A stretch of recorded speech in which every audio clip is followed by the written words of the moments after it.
Y se ve, si alguno me quiere decir. Sí, se ve 10. Sí, sí, se ve. De una. Pido perdón de antemano, estoy un poco resfriada, así que puede ser que eh, me cueste un poco entre medio.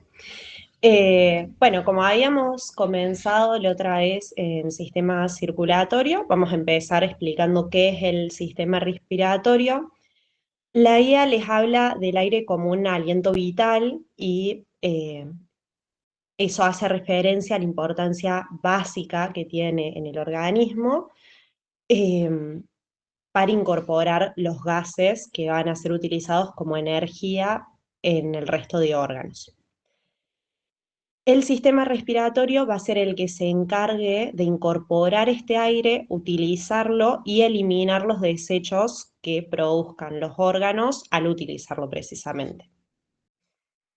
Entonces, decimos que el sistema respiratorio es el sistema en el cual a través de sus órganos, que ya los vamos a ver en particular, van a incorporar el oxígeno y van a aportar el gas a todas las células del organismo y enviarlo al exterior. Igual eso ahora lo vamos a ver un poquito más en profundidad. Ahora lo que intentamos explicar es que el aire va a ingresar a través del proceso de la respiración, que va a ser con movimientos mecánicos, automáticos y alternativos. O sea, va a suceder uno y después el otro, no suceden al mismo tiempo. Estos movimientos van a ser de inspiración y expiración. La inspiración va a ser la entrada del aire, se van a contraer los músculos principales del tórax, los músculos sí, principales de la región, como ser el diafragma, que acá se los marcamos, eh, y con la contracción de estos músculos va a aumentar el volumen torácico en sus ejes longitudinal, transversal y anteroposterior. Eh, Longitudinal sería así, transversal no lo van a ver, pero no, esto es anteroposterior. Bueno, ustedes me entienden. Longitudinal, transversal, anteroposterior. Eh, Cuando se amplíe la caja torácica, se va a generar una presión negativa que va a permitir que ingrese el aire hacia los pulmones.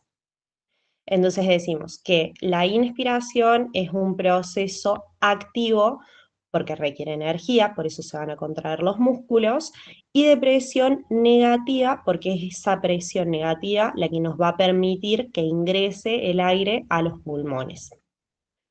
Si no se entiende algo de lo que digo en algún momento, por favor, frénenme.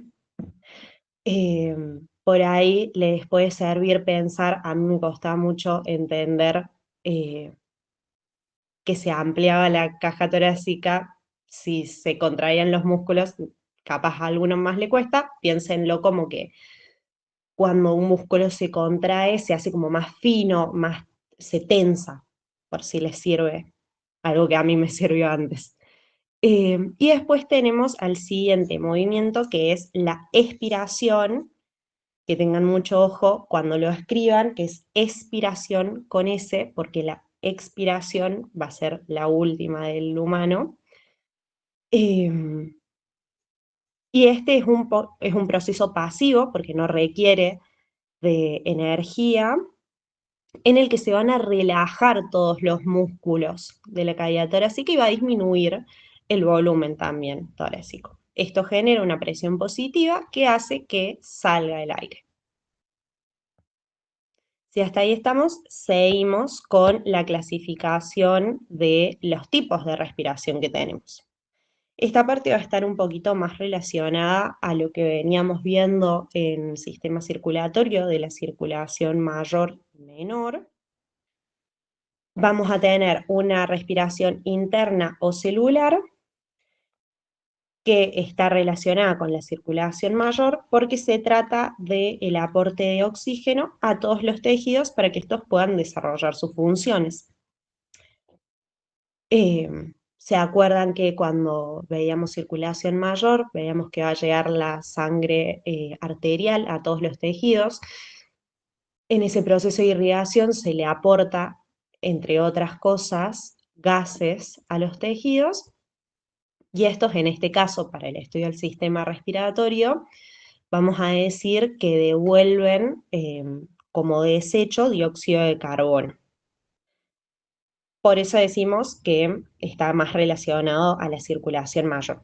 Después tenemos la respiración externo pulmonar, que por el contrario va a estar relacionado con la circulación menor. Es el proceso de mastosis que va a suceder en los alvéolos pulmonares. Eso no hace falta que lo sepan ya, así tal cual. La hemastosis la vamos a ver un poquito más cuando veamos pulmones, pero sí que sepan que va a ser la respiración externo pulmonar, va a ser aquella en la que el intercambio gaseoso va a ser transformando la sangre carboxigenada en sangre oxigenada. Y esto sucede siempre a nivel de los alvéolos pulmonares. So, cualquier cosa también lo tienen bien desarrollado en el apunte. Y por último, en la introducción, vamos a hablar de la división del sistema respiratorio. ¿Se acuerdan que en circulatorio los dividimos en un sistema cardiovascular y un sistema linfático?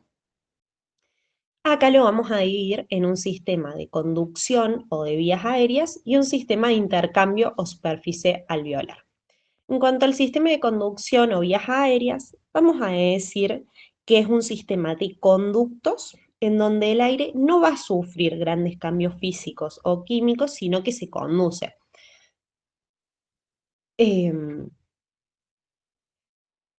No va a estar relacionado todavía con ninguno de los dos tipos de respiraciones que vimos recién, ni con la interna ni con la externa, sino que va a transitar el aire por estos órganos. Y a este sistema de conducción lo vamos a subdividir en vías aéreas altas y bajas.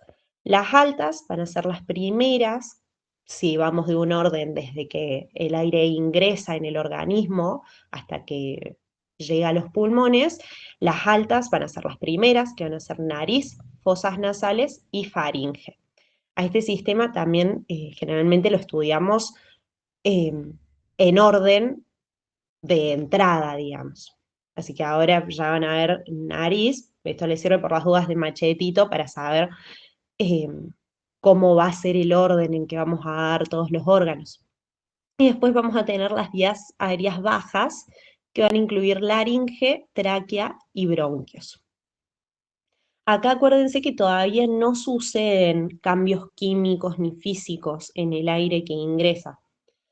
Y después vamos a tener el sistema de intercambio o de superficie alveolar, que acá vamos a tener como estructura central a los pulmones. Acá sí el aire o las moléculas del aire van a sufrir cambios físicos y químicos importantes, porque acuérdense que dijimos que la respiración pulmonar o externa va a suceder en los alvéolos pulmonares específicamente. Más que nada eso, como para que tengan una idea de dónde sucede cada uno. Y antes de terminar, una aclaración breve. Les dejo por las dudas la imagen de cómo se ve el sistema respiratorio, pero todos sabemos que podemos respirar o inhalar el aire, si se quiere, a través de nariz o a través de la boca. Cuando nosotros hablemos de sistema respiratorio, no vamos a incluir la boca como una forma en la que ingrese el aire. Ahora Belu les va a explicar un poquito mejor esto, pero es porque la nariz va a ser la única que pueda limpiar el aire para que ingrese. Así que cuando les pidamos, que es una pregunta que se suele repetir, cómo es el orden en el que ingresa el aire o cómo es el orden de los órganos a través del cual sale el aire, acuérdense que siempre comenzamos por nariz, que va a ser la única que nos puede limpiar el aire, que va a tener pelos, cilios, moco y que va a humedecer y regular la temperatura del aire. Nada. Si no hay ninguna duda, hasta ahí sería lo que sería la introducción del sistema.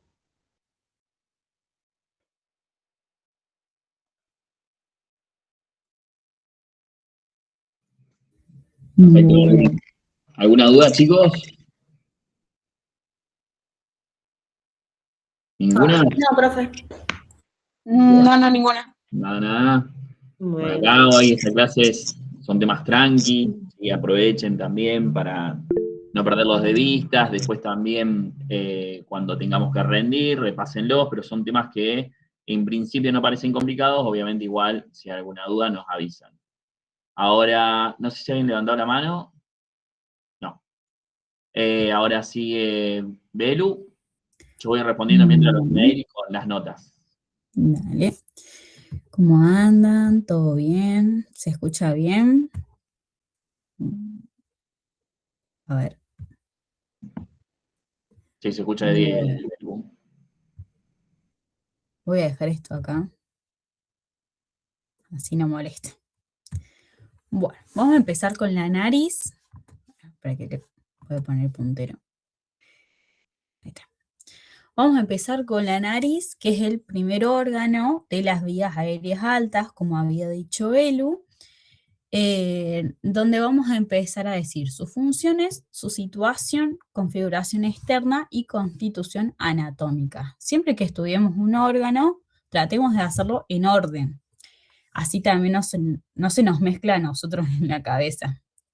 Bueno, las funciones va a ser el pasaje aéreo, como recién lo dijo Elu, la fonación y modulación de la voz y la olfacción. Se nota mucho también cuando una persona, por ejemplo, tiene la nariz tapada, cómo cambia la voz. Bueno, su situación va a ser por debajo de la frente, entre ambas mejillas, por encima del labio superior y en una situación bien media en la cara. Después, bueno, va a tener una forma de pirámide triangular con base inferior y vértice superior. Vamos a ver que acá, esta sería como la forma de la nariz. El vértice está en el espacio interciliar, que hay personas que lo pueden tener o no, que eso, bueno, varía mucho con la etnia de la persona, que cuando no tienen el vértice se llama que tienen nariz griega. Después vamos a tener la base, que la base va a haber un subtabique que me va a dividir dos orificios, que esos orificios se van a llamar ventanas de la nariz o también se pueden llamar narinas. Vamos a tener un borde anterior que va a pasar por toda la nariz, viene en la parte anterior, y va a terminar en un lóbulo de la nariz, una punta redondeada que se llama lóbulo de la nariz. Unos bordes laterales que van a ser dos, o sea, uno derecho y uno izquierdo. Vamos a ver que en este borde va a haber un surco longitudinal que se va a dividir en tres. En un surco nasopalpebral, en un surco nasogeniano y en un surco nasolabial. Lo vamos a ver bien en la otra diapo, pero bueno, se los más o menos comento que todo eso no son surcos separados, sino que es todo un surco longitudinal. Después vamos a tener las caras laterales, que habíamos dicho que caras no es lo mismo que bordes. Bordes sería solamente esta parte y caras sería todo esto, ¿no? Vamos a tener una mitad superior que va a ser fija, donde vamos a encontrar elementos óseos, y después una mitad inferior que va a ser móvil, que corresponde al ala de la nariz. Esta sería la cara posterior, que va a haber dos grandes canales que se van a confundir con fosas nasales.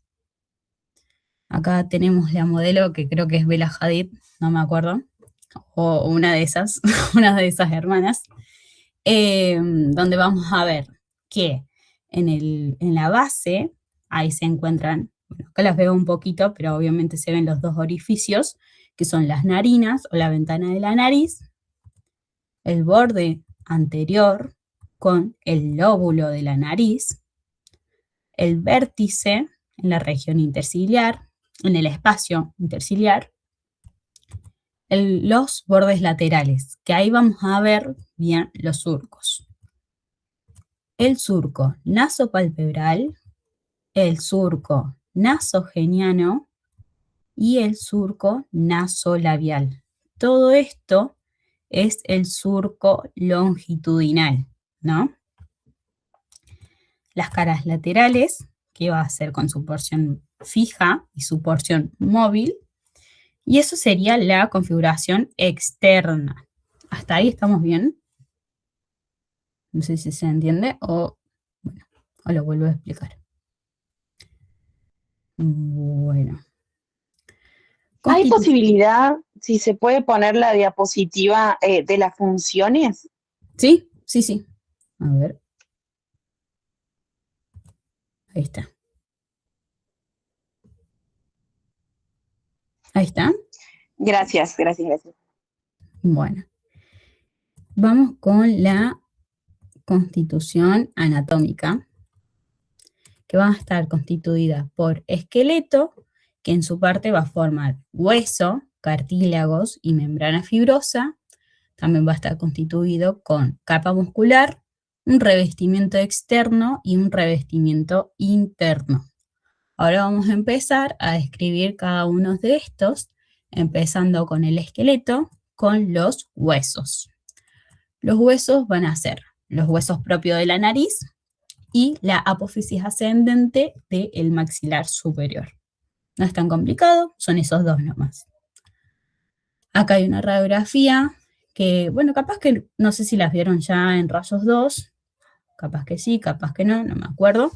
Pero acá tenemos los huesos propios de la nariz y la apófisis ascendente del maxilar superior. Con los cartílagos vamos a tener cartílagos del tabique o septum medio, también se puede llamar, que es importante porque también forma parte de la pared interna de fosas nasales. Este tabique en su borde posterior superior va a estar en contacto con la lámina perpendicular del hueso etmoides.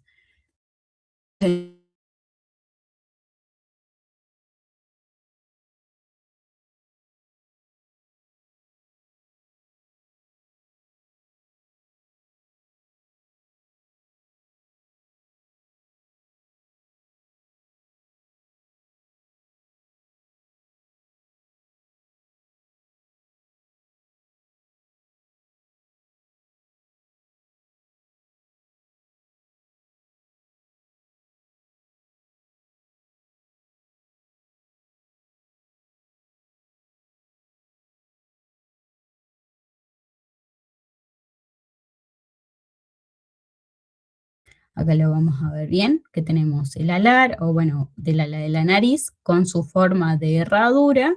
Este que ven acá es el subtabique, que veíamos que en la base me dividía los dos orificios, o que se llaman narinas, o la ventana de la nariz. Después acá vemos los laterales. Este que ven acá bien finito es del tabique, o el septum medio, pero lo vamos a ver mejor después en otra imagen. Cuando veamos las fosas nasales, lo vamos a ver mejor porque esto solamente se ve su parte superficial, ¿no?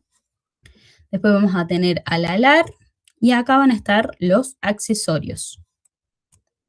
De nuevo, del ala de la nariz con su forma, acá está el subtabique. Tenemos los laterales, el cartílago del tabique o el septum medio y ya los huesos propios de la nariz, además de los accesorios. La capa muscular, vamos a tener el músculo prócer, el músculo nasal, el músculo depresor del tabique nasal y el músculo elevador del labio superior. El músculo prócer va a estar bien en la piel frontonasal, no va a estar en toda la nariz, solamente como en esta parte, ya lo vamos a ver bien ahí. Acá va a estar bien en esta parte, que es el que me frunce el ceño, que se queda bueno, no sé, capaz que en Anato le dijeron que el prócer era porque tenía el ceño remarcado, entonces bueno, a mí me quedo con eso. El músculo nasal en sus dos porciones, en la transversal y en la alar también. Y bueno, músculo depresor del tabique nasal, que es este, y después el músculo elevador del labio superior, que no estaría marcado, pero estaría por acá. Todo esto están en el ala de la nariz, que habíamos visto que era la porción más móvil, digamos. Por eso están marcados con colores distintos. Seguimos y vemos que tenemos el revestimiento externo y el revestimiento interno. El externo vamos a tener que estar revestido por piel y capa celuloadiposa, que celuloadiposa quiere decir que sería como grasa. Esto sería el revestimiento externo, y el interno está tapizada por la mucosa nasal o también mucosa pituitaria. Después, bueno, en cuanto a la vascularización de la nariz, vamos a estar que está irrigado por arterias nasales, que es una rama de la arteria oftálmica, y después vamos a también tener ramas de las arterias faciales, ¿no? Y después, bueno, el drenaje venoso va a estar dado por pequeñas venas que se terminan uniendo a la vena facial. ¿Alguna duda con nariz? Porque ya ahí estaríamos con nariz. Los tengo acá en el celu también para ver si hay alguna duda. Bueno, creo que no. Díganos entonces. Bueno, tenemos fosas nasales que van a ser dos grandes conductos separados por una línea media. Ya lo vamos a ver bien. Las funciones van a ser iguales a la de la nariz: el pasaje aéreo, la fonación y modulación de la voz y la olfacción. Vamos a ver tres partes de estas fosas nasales, que va a ser la ventana de la nariz, o que también habíamos dicho que se le podía decir narina. Vamos a ver las fosas nasales propiamente dichas y las coanas. Empezando con las ventanas de la nariz, o narinas, o vestíbulos de las fosas nasales, vamos a ver que van a ser dos: una izquierda y una derecha, que van a estar separadas por el tabique, el cartílago del tabique, en su parte interna, y en su parte externa va a estar el cartílago del ala de la nariz. Vamos a ver acá que este era el lóbulo de la nariz. Este sería como el borde anterior, porque esto es un corte sagital, sería el borde anterior. Esto sería el lóbulo de la nariz. Atrás del lóbulo de la nariz vamos a ver que hay un pequeño espacio donde se va a denominar ventrículo del lóbulo nasal. Creo que se los dice el apunte así. Después, bueno, vamos a ver que está en sus partes internas, está revestido por mucosa nasal y también por pelos. Tenemos pelos en la nariz. Que esto sirve para filtrar, digamos, que no entre ninguna partícula para nuestras vías aéreas, ¿no? Bueno, las fosas nasales, propiamente dichas, vamos a ver que tenemos una pared interna, una pared externa, una pared inferior y una pared superior. La pared superior vamos a ver que está constituida por la espina nasal del hueso frontal, la lámina cribosa del hueso etmoides y la cara anterior del hueso esfenoides. Eso sería la pared superior. La pared inferior, vamos a ver de atrás hacia adelante, que vamos a tener la cara superior de la lámina horizontal del palatino, la cara superior de la apófisis palatina, del maxilar superior, y ahí capaz que se les dé como una duda, porque vos me estás diciendo que estoy diciendo la cara superior y estoy viendo acá la cara inferior. Pero no, acá estaría bien la cara superior de la lámina horizontal del palatino y la cara superior de la apófisis palatina del maxilar superior. Bueno, no sé si le quieren sacar captura. Después seguimos y tenemos la pared interna, que va a estar constituido con el septum medio y el cartílago del tabique, por eso había dicho que este es un cartílago bastante importante. También con la lámina perpendicular del hueso etmoides y el hueso vomer. Seguimos con las paredes y vamos a tener la pared externa, que va a estar constituida por la pared interna de la apófisis pterigoides del hueso esfenoides, que es esta. Vamos a tener la pared interna de las masas laterales del hueso etmoides. Vamos a tener la pared interna de la apófisis ascendente del maxilar superior y la pared interna de la lámina vertical del hueso palatino. Medio que creo que esto ya lo saben, pero bueno, es un repaso de Anato 1. Los cornetes y los meatos. Los cornetes van a ser estas estructuras que vemos por acá. Sí. ¿Podés volver a la pared anterior? ¿Sí? Sí, sí. ¿Está? La pared anterior. Pared interna. Sí, sí, sí, es. Que estaba constituida por la lámina perpendicular del hueso etmoides, el septum medio, también cartílago del tabique, y el vomer. Bueno. Los cornetes y los meatos, habíamos visto que tenemos un cornete superior, un cornete medio y un cornete inferior, que el superior y el medio formaban parte del etmoides, que van a formar espacios, un espacio superior que se corresponde a los meatos. Estos espacios son los meatos, un meato superior, un meato medio y un meato inferior. Los meatos van a ser espacios donde van a desembocar el contenido de los senos paranasales.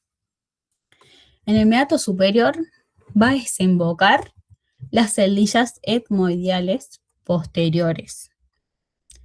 En el meato medio va a desembocar las celdillas etmoidiales medias y anteriores, además con el seno frontal y el seno maxilar. En el meato inferior va a desembocar el conducto lacrimonasal, que este conducto no es parte de los senos paranasales, pero bueno, los mencionamos porque desemboca allí su contenido, pero bueno, que anoten que no es parte de los senos paranasales. Habíamos dicho, tenemos las celdillas etmoidiales, las anteriores, posteriores y medias, el seno frontal y el seno maxilar, y me estaría faltando donde desemboca el seno esfenoidial, que desemboca en el receso esfenoetmoidial. Es medio complicado decirlo, pero bueno, está por encima del cornete superior, que este receso también se le puede decir, se le puede llamar como ático. El contenido del seno esfenoidial no va a desembocar en las fosas nasales, sino que directamente va a desembocar en la faringe. Eso también es bastante importante. El seno esfenoidial no desemboca en las fosas nasales, sino que directamente en la faringe. Y para ir terminando con fosas nasales, con las estructuras, tenemos las coanas, que va a ser dos grandes orificios, uno derecho y uno izquierdo, porque lo estoy viendo de una vista posterior, que me van a comunicar las fosas nasales con la faringe. Eso únicamente con las coanas. Ahora podemos ver una derecha y una izquierda, una derecha y una izquierda. Después vamos a ver ahora la mucosa pituitaria, como ya para ir terminando con este tema, que vamos a tener que va a estar en toda la fosa nasal, en la nariz, en los senos paranasales. Además, también va a estar en la faringe y esta va a tener una particularidad que en la parte superior o en la bóveda de las fosas nasales van a encontrarse las células sensoriales olfatorias de Schulze. O bueno, creo que lo dije bien. Que estas células únicamente van a estar dispuestas ahí. También se les puede llamar mancha amarilla, pero bueno, ahí lo vamos a ver, que me convierten mis estímulos sensoriales en impulsos nerviosos. ¿Por qué? Porque acá, este es el bulbo olfatorio, este es el hueso etmoideal, que por a través de su lámina cribosa van a entrar el nervio. Entonces, mis estímulos sensoriales los transmite en impulsos nerviosos. Entonces, por eso ahí se cumple la olfacción que habíamos visto que era una función de las fosas nasales. Esta va a haber dos sectores. Un sector menor u olfatorio, dados por estas células sensoriales, o también se pueden llamar, bueno, mancha amarilla. Después, un sector mayor o respiratorio, que va a ser dado por esta parte roja, digamos, de la mucosa pituitaria, que esta es la que va a estar a lo largo de la faringe, de la nariz, de los senos. Por eso, bueno, esto únicamente está en esta parte. Esta parte se llama mancha roja, por, bueno, la diferencia de colores, ¿no? Así que, bueno, creo que eso sería todo. ¿Quedó alguna duda de algo? ¿Que se repita algo? ¿Alguna duda, chicos, hasta acá? ¿Se puede repetir lo de la función de las células nerviosas de la mucosa pituitaria? Claro, serían estas las células sensoriales olfatorias de Schulze, que es cuando recibe un estímulo sensorial, no sé, vuelo algo, lo convierte en impulso nervioso para que el sistema nervioso, bueno, me lo asocia a que, bueno, uy, es un olor rico, uy, es un olor feo. Entonces, por eso se da, o sea, a través de estas células que van a estar ubicadas solamente en la bóveda de las fosas nasales, me va a dar este sentido de la olfacción a través del nervio olfatorio. Gracias. Ahí se va a empezar a formar en ese punto el nervio olfatorio. Por eso es que tiene esa función que les dice Belu. Después cuando veamos los orígenes aparentes y reales, que ustedes creo que ya los vieron también, van a ver que es ahí, en ese punto. Y creo que habían preguntado a Belu también lo de las coanas, si lo podrías volver a mencionar. Bueno. Las coanas van a ser estas estructuras dadas, que las podemos ver, que dos van a ser dadas por el hueso etmoides, que es la superior y la media. No, pero, perdón, las coanas, no los cornetes. Perdón, las coanas. Acá está. Van a ser dos grandes orificios que me van a comunicar las fosas nasales con la faringe, divididos por la pared interna, ¿no? Cada una se... No sé quién lo había preguntado. Son orificios las coanas, nada más. O sea, orificios ubicados en la parte posterior de las fosas. Leandro había preguntado eso. No se entendió ahí. Ténganlo en cuenta, presente eso, para cuando veamos faringe. Perfecto. Bueno, eso sería ¿Alguna otra todo. duda, chicos?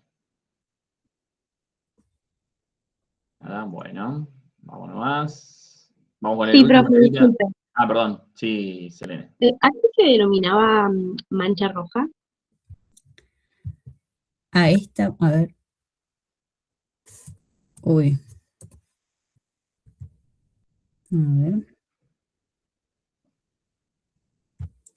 A esta parte de la mucosa, la que solamente va a ser respiratorio, que va a humidificar, va a calentar el aire, va a absorber partículas que por ahí no tienen que pasar a los pulmones. Esa es la parte roja, digamos, de la mucosa, que vamos a ver en la nariz, en las fosas nasales, en la faringe. Muchas gracias. De nada. Bueno, ¿Algo más, chicos, con respecto a esos temas? Bueno, vamos con lo bueno, último de hoy. Una clase cortita, así van todos a la marcha después. Vamos a compartir. Este tema creo que ya lo vieron el año pasado. ¿Vieron senos paranasales? no, profe. ¿No? Bueno, vamos a mencionarlos ahora entonces. La idea es que, más allá de cómo se forman o dónde están ubicados y la función, que es lo primero que vamos a mencionar, es que los podamos ubicar con las imágenes, tanto con las radiografías como también con las tomografías que se utilizan mucho para diagnosticar algunas patologías que se ubican en estas regiones. ¿Sí? ¿Ahí se ve? Creo que sí. Sí, se ve, Claro, profe. sí, perfecto. Bueno, los senos paranasales no van a ser nada más ni nada menos que excavaciones que vamos a ubicar en regiones de la cara o también en huesos del cráneo. ¿Sí? La función que van a tener estos senos paranasales son neumáticos, por eso es que están llenos de aire, es la de alivianar el peso de los huesos de la cabeza para que no afecte tanto el peso de la columna. ¿Sí? Nosotros en la región de la cabeza tenemos todos los órganos del encéfalo que generan una gran carga para la columna, entonces esos huesos que me protegen a los huesos del encéfalo tienen cavidades para alivianar ese peso. ¿Sí? Aparte de esas cavidades, lo que me mejoran es la respiración y todas las funciones que venimos viendo que le vienen explicando las chicas. ¿Sí? Cuando hablamos de senos paranasales, estamos hablando del seno frontal, los senos frontales, pues son dos, los senos maxilares, seno fenoidal y las celdillas etmoidales. ¿Sí? Ya las voy marcando cada una, pero lo que les decía yo de que ya lo vieron es que ustedes cuando estudiaron estos huesos, seguramente se los mencionó, quiero creer. ¿Sí? Como por ejemplo, el seno frontal. ¿Sí? Hay una característica que tiene que ver con los senos, tanto los frontales como los maxilares o el resto, ¿sí? Que se habla mucho acá, por ejemplo, en la guía de la forma, qué forma tienen, hacia dónde apunta el vértice, la base, pero es algo que prácticamente no se cumple en casi nadie, ¿sí? Es tanto así que en algunos momentos del estudio de la ciencia forense, cuando se tenía que reconocer algún cuerpo, una de las formas para reconocer el cuerpo era a través de los senos frontales, ¿sí? A través de las radiografías de los senos frontales. ¿Sí? Entonces, fíjense la especificidad que tienen estos senos y la variedad en las formas que en algún momento permitían identificar a una persona. ¿Sí? Entonces, por eso no me voy a detener tanto en la forma, ¿sí? En la ubicación, como los tenemos marcados acá. Fíjense, están ubicados bien en el hueso frontal, están separados por un tabique, por eso es que hablamos de que hay dos, ¿sí? La parte posterior de esos senos frontales se va a contactar con el cerebro, con el lóbulo frontal, y miren acá, la región ciliar, que sería esta partecita que encontramos entre las órbitas, es la que me va a estar comunicando prácticamente a esos dos senos frontales, ¿sí? Son cavidades neumáticas ubicadas en esa región del hueso frontal. Vieron que el hueso frontal tiene una forma como si fuese prácticamente de una L un poquitito más cerrada. En ese ángulo, ¿sí? Es donde vamos a estar ubicando los senos frontales, ¿sí? Acá miren, tenemos este esquema, ¿sí? Donde tenemos ahí lo que sería, en teoría, la base de estos senos frontales. Fíjense que hacia afuera vamos a tener la órbita, se representa acá en esta imagen, y hacia adentro el orificio que me lo comunica hacia el meato medio que explicó Belu recién, ¿sí? Entonces, de esa manera vamos a ir nombrando los senos con alguna particularidad, si es que tienen, ¿sí? Y también con alguna función con respecto o que tengamos que prestar atención nosotros como licenciados en bioimágenes, ¿sí? Ahora pasamos al seno maxilar. ¿Se acuerdan cómo se llamaba este seno cuando vieron el hueso maxilar? ¿Cuál es el otro nombre que tiene?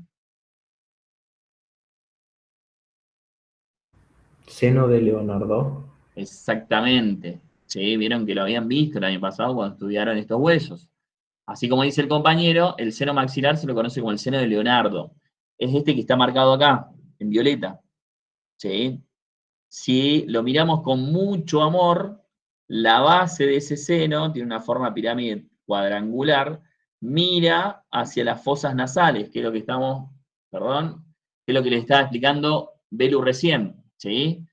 Esta es una de las fosas nasales, eso que estamos viendo ahí son los cornetes que estuvieron viendo, y esos espacios son los meatos, ¿sí?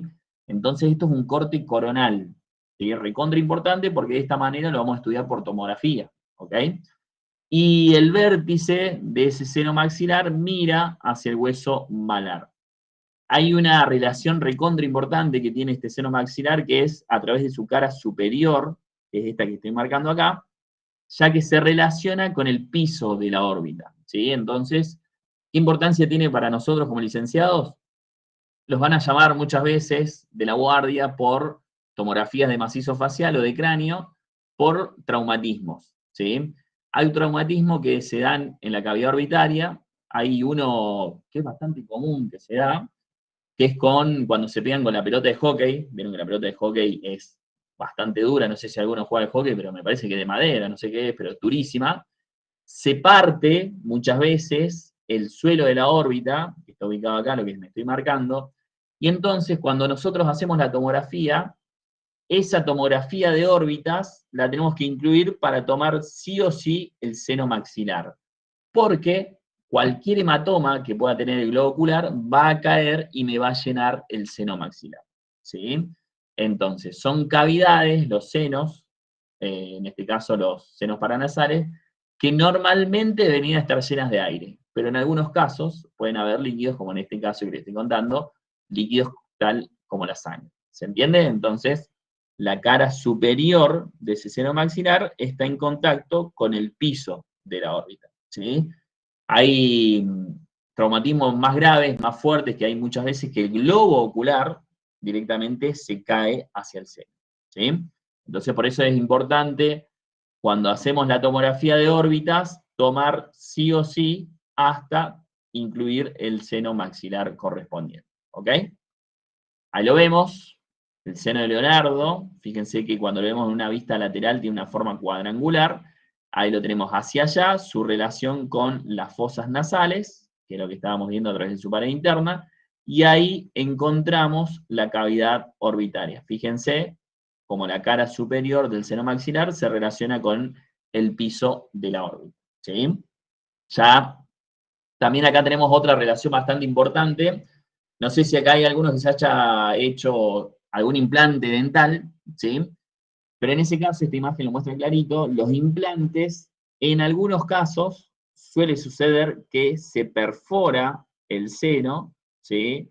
Viene el odontólogo, realiza la cirugía, y en algunos casos, lamentablemente, perfora el seno, y ahí es cuando se pueden llegar a producir algunas infecciones, ¿ok? Porque ese aparato, en realidad ese producto que está tratando el odontólogo, ingresa al seno y trae consigo un montón de bacterias que pueden llegar a producir una infección, ¿sí? Y lo particular que tenemos es que todos estos senos que estamos estudiando ahora tienen el mismo revestimiento que tenemos en las fosas nasales, que estuvo explicando Belu recién, que es la mucosa pituitaria, ¿sí? Entonces es muy normal que cualquier infección que tengamos en los senos o en las fosas nasales se disperse hacia el resto de las estructuras, porque la mucosa es la misma, ¿sí? Por eso es que ante cualquier infección nosotros tenemos que ir al médico para detener eso.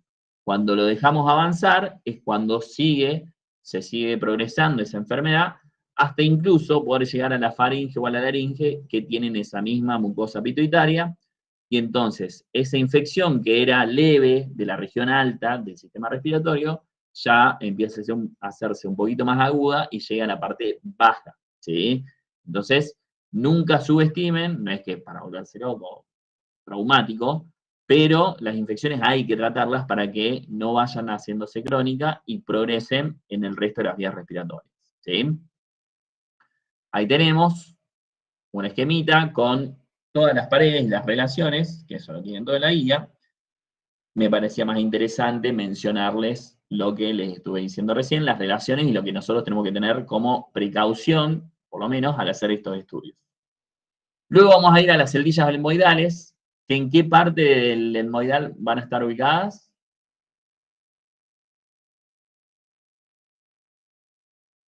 ¿Masas laterales? Masas laterales del etmoides, perfecto. ¿Cómo se llamaría eso? Bien esquemático el etmoides ese. Eso que estoy marcando ahí.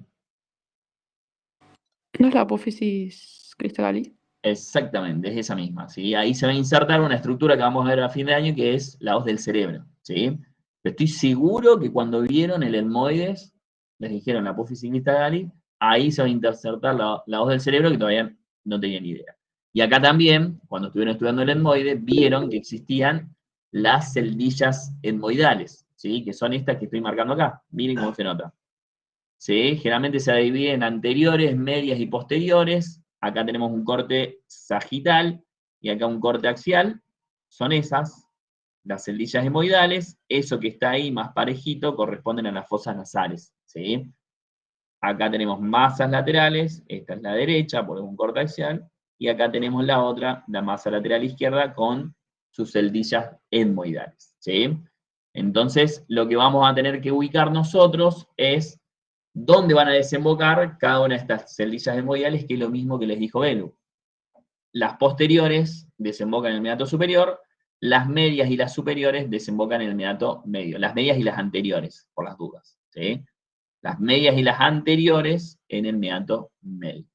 ¿Vamos bien, chicos? ¿Se entiende eso? Estoy repitiendo lo mismo que dijo Belu, nada más, esto último. ¿Sí?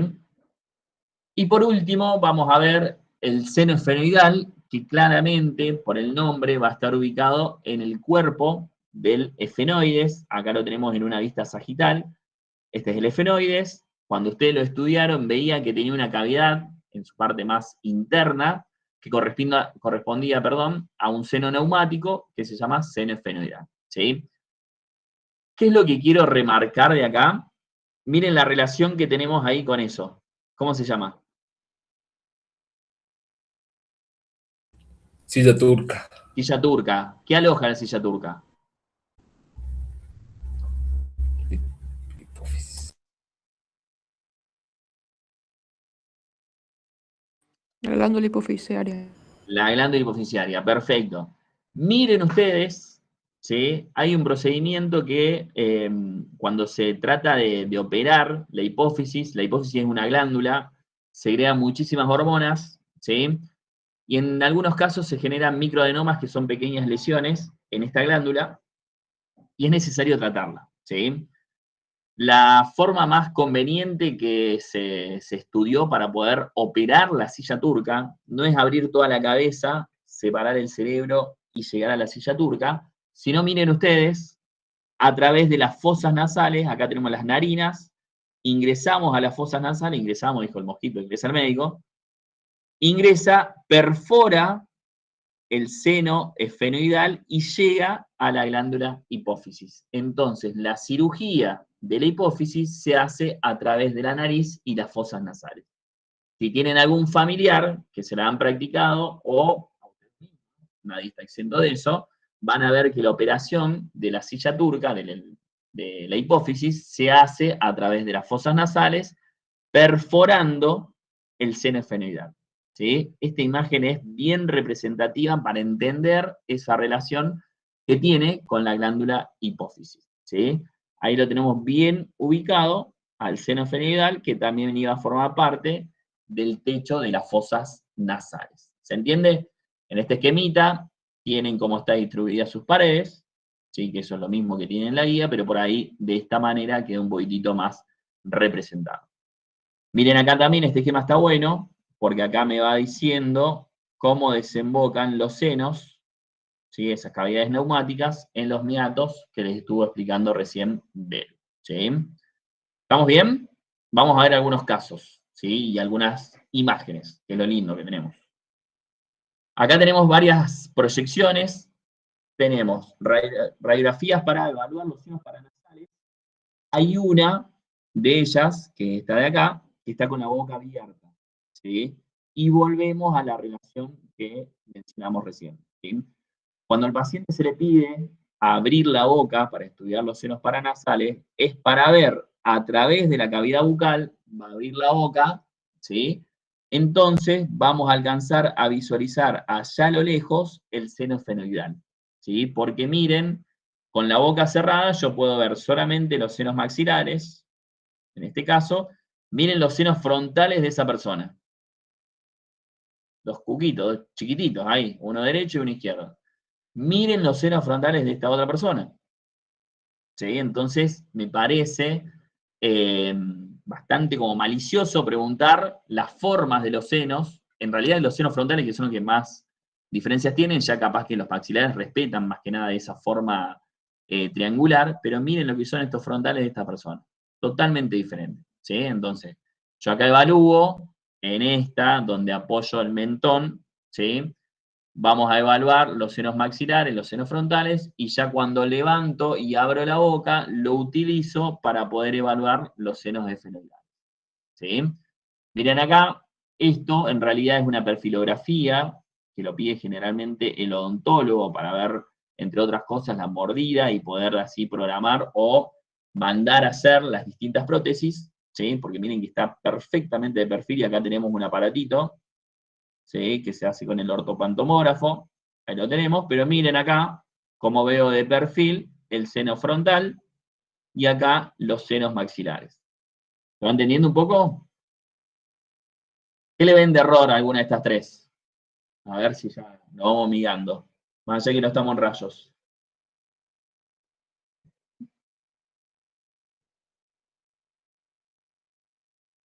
¿Qué error le ven? ¿Qué no hizo ese licenciado o esa licenciada? ¿Puede ser en la del medio la exposición?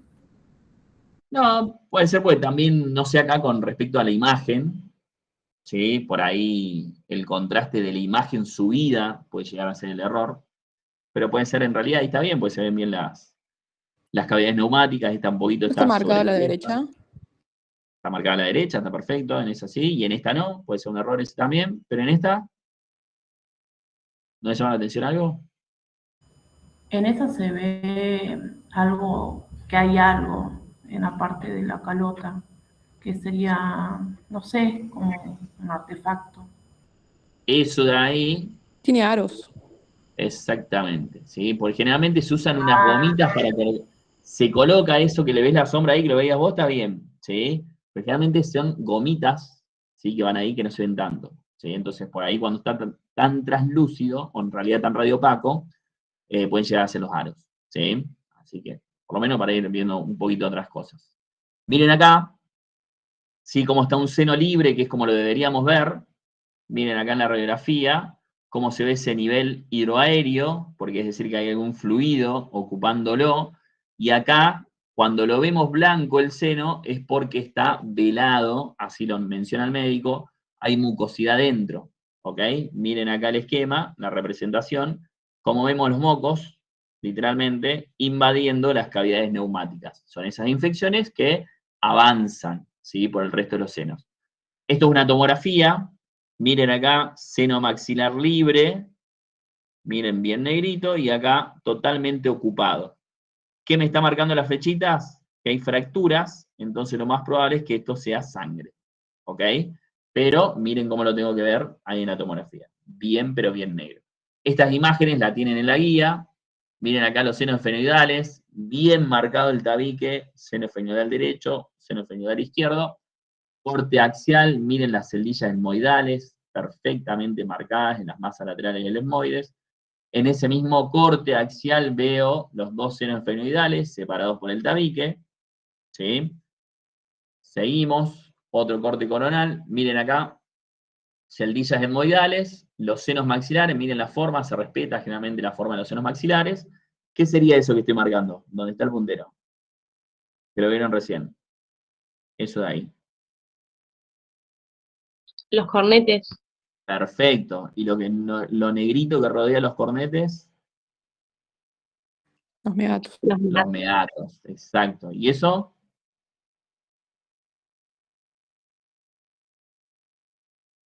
¿Qué creen que es? ¿Es la cresta de Gali? Exactamente, la crista Gali. Miren cómo se nota ahí. Muy bien. Vamos a este corte axial, los senos maxilares, en ese caso de ese paciente, bien limpitos, bien negros, como deberían estar cuando la persona está sana. ¿Sí?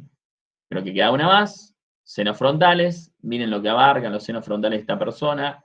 Inclusive no son simétricos, miren el derecho, lo que es, chiquitito, y mira, ahí tenemos el tabique justo, miren todo lo que es el izquierdo.